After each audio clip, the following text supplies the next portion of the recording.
ડભોઈ તાલુકામાં આવેલી પ્રાથમિક શાળાઓમાં થયેલા ઓડિટમાં ક્વેરી નહીં કાઢવા માટે સરકારી ઓડિટર દ્વારા કરવામાં આવેલી લાંચની માંગણી.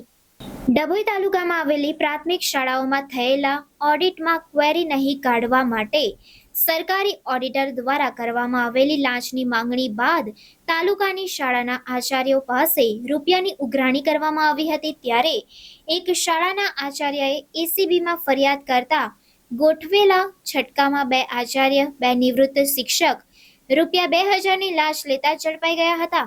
જ્યારે મહિલા ઓડિટરની ધરપકડના ચક્રો ગતિમાન કરવામાં આવ્યા છે. પ્રાપ્ત માહિતી અનુસાર ડભોઈ તાલુકામાં કુલ 20 ગ્રુપ પ્રાથમિક શાળાઓ આવેલી છે. આ શાળાઓમાં વર્ષ 2021-22નું ઓડિટ સરકારી ઓડિટર જયશ્રીબેન હીરાભાઈ સોલંકી દ્વારા મે 2025માં કરવામાં આવ્યું હતું.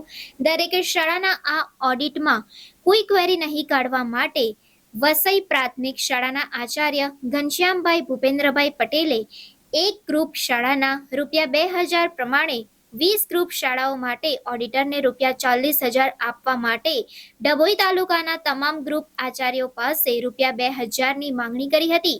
શૈક્ષણિક સંસ્થાના ઓડિટ માટે લાંચ આપવી પડે તે યોગ્ય નહીં હોવાથી એક આચાર્યએ ₹2000 લાંચ નહીં આપવાનું નક્કી કર્યું હતું અને આ અંગે નર્મદા ભવનના 7મા માળે આવેલી એસીબી કચેરીમાં ફરિયાદ કરી હતી. જેથી નાયબ નિયામક PH ભેંસાણિયાના માર્ગદર્શન હેઠળ પીઆઈ AJ ચૌહાણ તેમજ સ્ટાફે ડભોઈમાં આવેલી ડભોઈ તાલુકા પ્રાથમિક શિક્ષકોની સહકારી સરાફી મંડળીની કચેરીમાં છટકું ગોઠવ્યું હતું.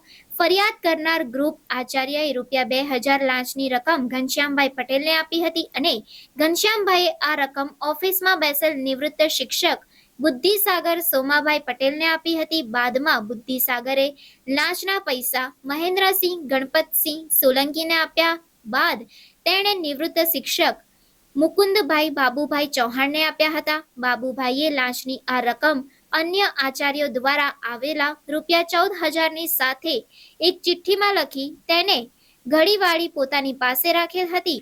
આ સાથે જ એસીબીએ દરોડો પાડી ચારેયને રંગે હાથ ઝડપી પાડ્યા હતા. દરમિયાન ઘનશ્યામભાઈએ ઓડિટર જયશ્રીબેન સોલંકીને ફોન કરી પૈસા આવી ગયા છે તેમ કહ્યું હતું.